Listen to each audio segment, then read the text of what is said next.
Hello everybody.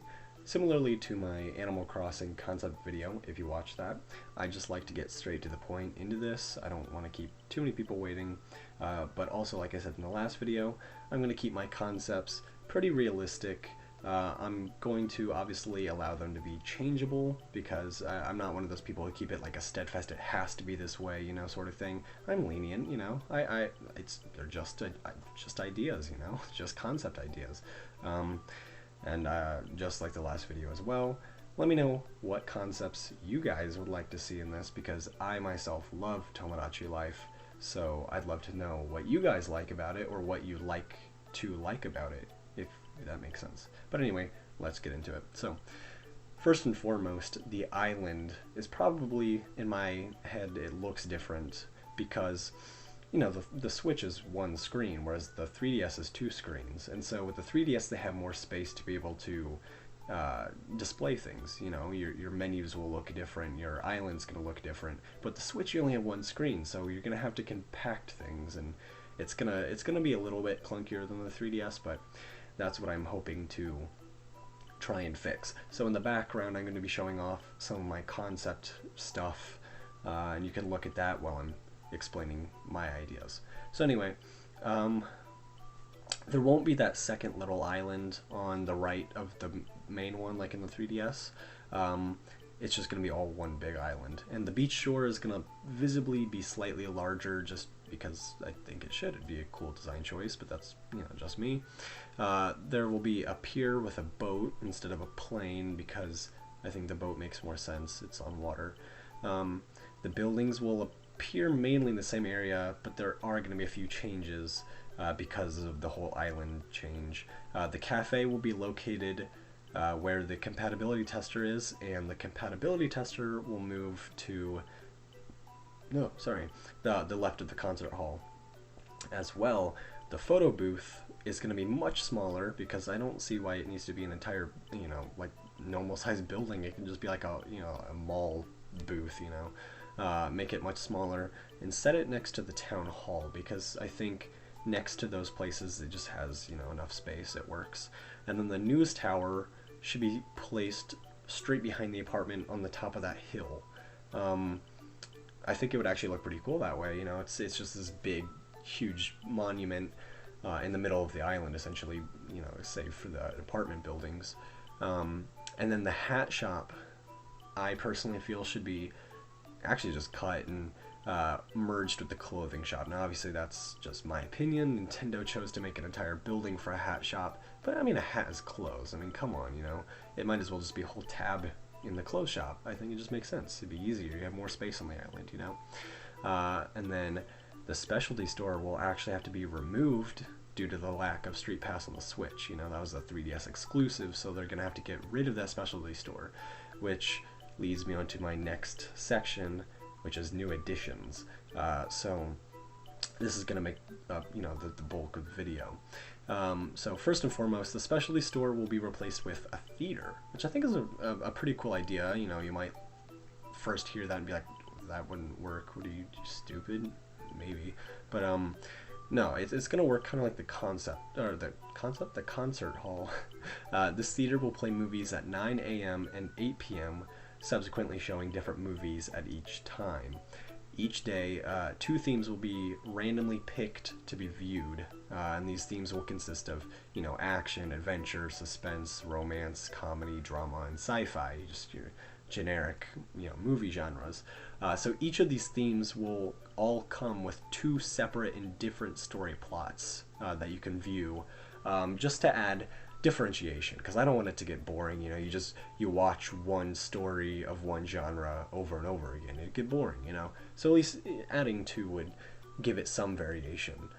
So then the residents, this is the funny part, is the residents of the island will fill up the cast members or the actors of the movie, which is what makes it feel probably, you know, at least varied from time to time, because you have different villagers again, it's an Animal Crossing word, I have to get used to saying residents. The residents will kind of make that up and fill it up differently each time, which will probably vary it enough so that with those two different story scripts, it should feel fine, you know. But of course, obviously, doing this won't give you anything other than entertainment. It won't give you any like obtainable items for watching. It'll work essentially like the concert hall. Now the pawn shop, and this idea might be stretched a little bit. So I mean, I could easily get rid of it and be fine. But I think the pawn shop should be able to sell items too. I mean, that's what a pawn shop does. It sells items, you know? So if they could sell items as well as still buy them from you, I think that'd be pretty cool. So then you could buy any of the items that a resident would normally give you, but of course it's going to cost money, you know?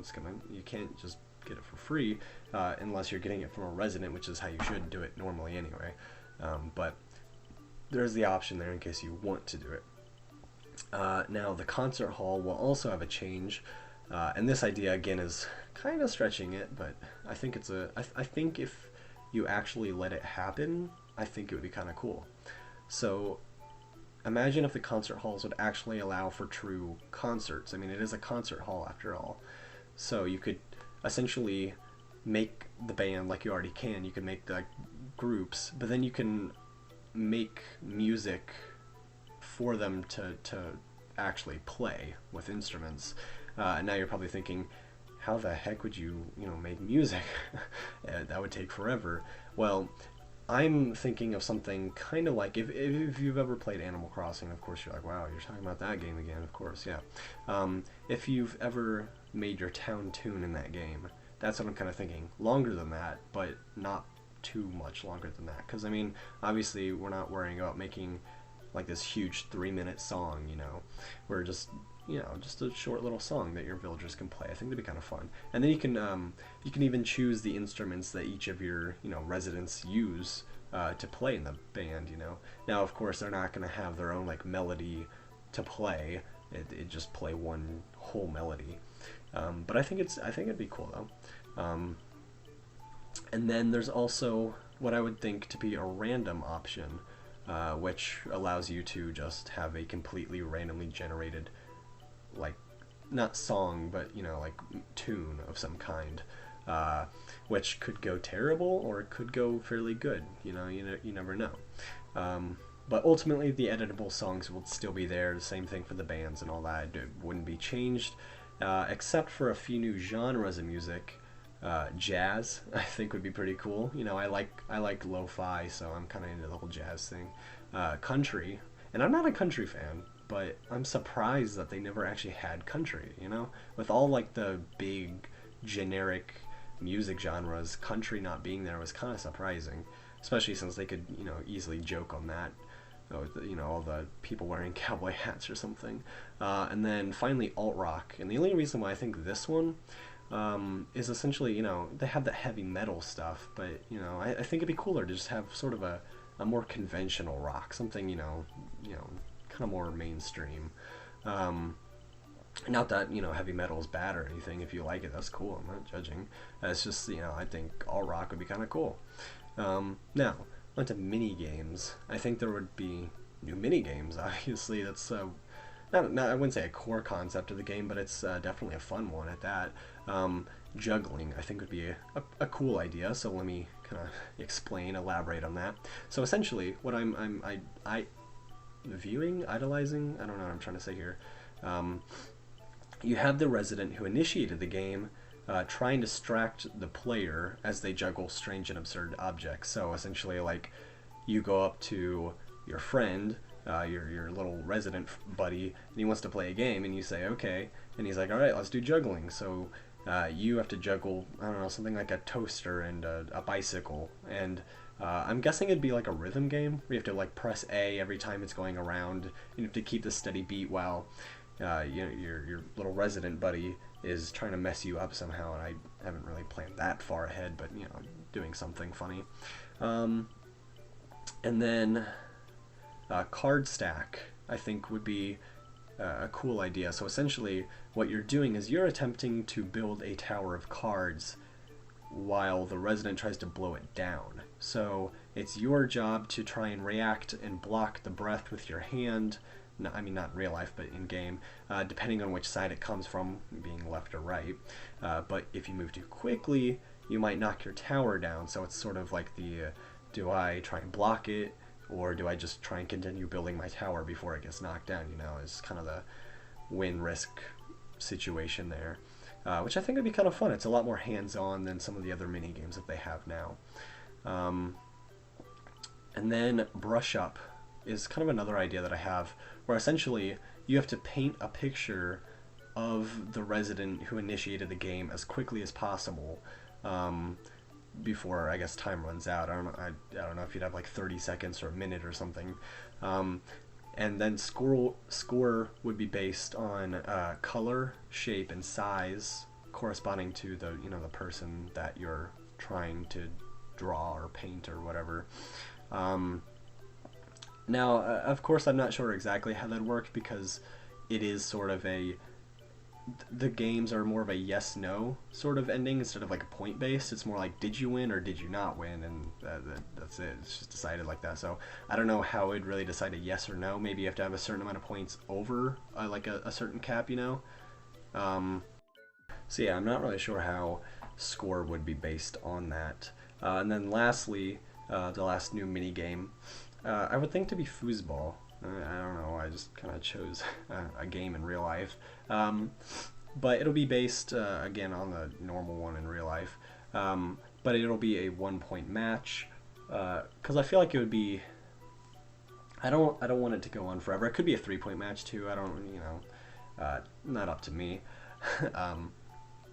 But either one of those, and it would utilize the HD Rumble in the Joy-Cons, because I feel it's so underused, Nintendo made it like this whole big thing, but they haven't really done much with it. And I know it's there. I know it's cool. It works. I felt it a couple times in some games, but it's not really like a whole prevalent thing. So if they could use HD Rumble in these mini games, or even just the game in general, that'd be spot on. I'd be fine with that.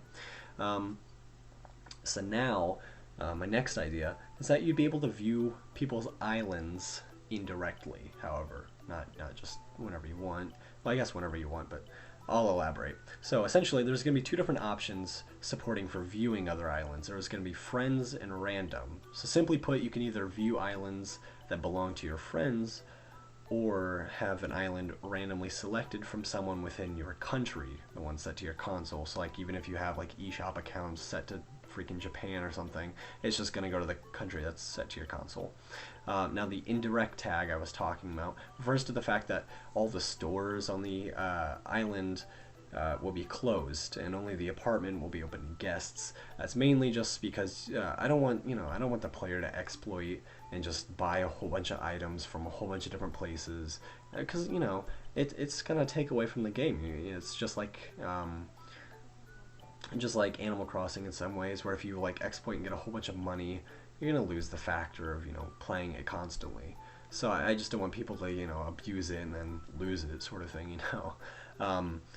So you can't buy any clothes there, but you can go to the apartment and talk to the guests. So you won't be able to affect them in any way, like make them fall in love with someone or get angry at someone or become friends with someone. You can only talk to them and play games with them. Again, that's just so you don't affect how the life is on somebody else's apartment. It's just, you can just kind of convene with the people, and that's about it. But there is some incentive for doing it. You'll actually get a special item for visiting an island, although it's only limited to one per day. So that means even if you go to 5 different islands in one day, you're not going to get 5 special items. You're only going to get one. So again, you can't exploit it, but you can. It does give you some reason to go out there and get to know some other people, which I think is it's a fun idea. It gives you that community feel. And sticking with the kind of online theme, there will be an online leaderboard that will show the highest rated islands in the world. So not just people you met on Street Pass like they have it on the 3DS, because that doesn't really give a competitive feel. It's like, I don't care, I met this guy in the road. I don't, what reason do I have to try and compete against him? But people in real life, people, I guess the Street Pass is real life, but people who are are active and doing this kind of stuff from around the world, that's a lot more exciting. That's a reason, put competition into. And then that'll be put into the rankings board in place of where the Street Pass one is now.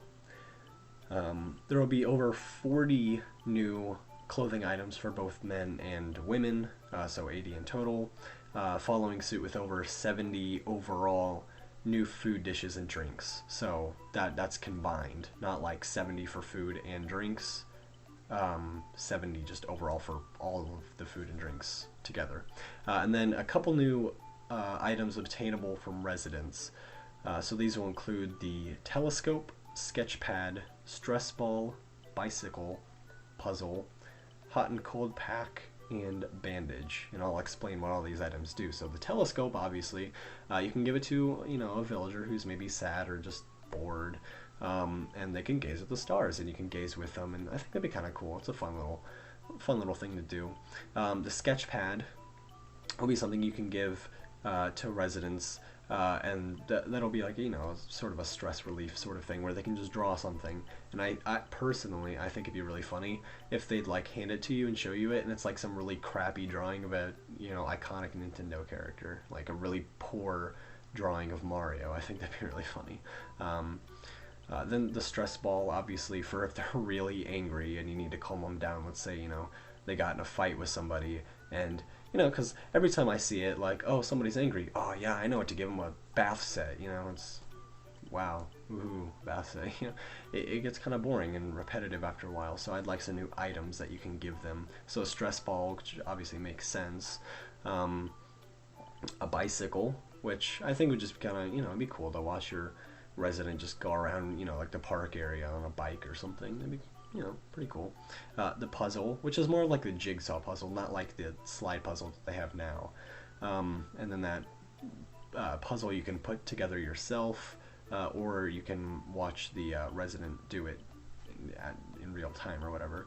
The hot and cold pack and bandage, however, go on to kind of this next topic.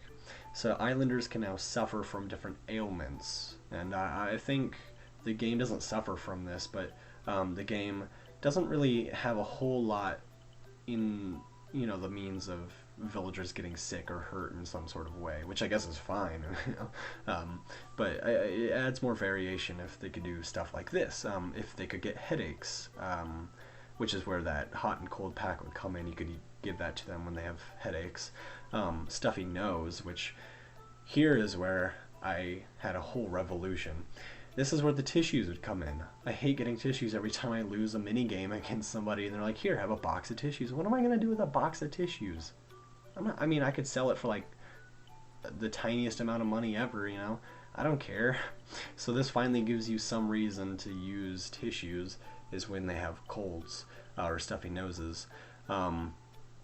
Scratches and, I guess just scratches would use the bandages, and then allergies would just use medicine, whatever like the generic medicine they have in there is.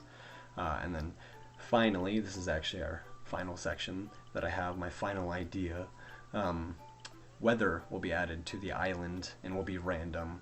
Now, I don't think they actually have like any sort of like weather events, so it'll include rain, which is just your generic rainy day, thunderstorms, which is obviously the more lightning and thunder with the rain, falling snow, because I know in the winter season they have snow on the ground, but that's just it.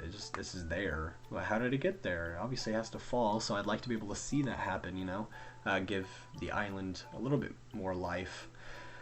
Wind, so just it could be a generic sunny day, but it could be windy, so you could see like the trees jostling and stuff like that. And then overtly cloudy, which essentially just means it's more cloudy than normal. But what this means, the big thing about it, is that Me News will now give updated weather reports for that day and for the week, which is nice because it finally gives sort of a fresh new appeal to Me News, because once you've played the game so much, Me News can it kind of gets a little repetitive and gets a little boring. So with the weather, if they just did some generic weather report thing, I think that'd be pretty funny. Yeah, I'm not feeling great. But anyway, that's really most of my Tomodachi life ideas. Um, I hope you liked watching some of the concept stuff or looking at some of the stuff that I made. I made it with Photoshop and Adobe Premiere, I think it was, that I made the one video in. But anyway, thank you for watching. Like I said at the starting of the video, let me know your concept ideas. They actually mean a lot because, again, just like you, I'm a fan. I have my own ideas, and I'm sure you have your own. And honestly, I like hearing the creativity between everyone. You know, I don't have the same ideas you do, so what's in your head, you know? I'd like to hear it. But anyway, thank you again for watching, and I hope you consider watching another one of my videos. Until next time, see ya.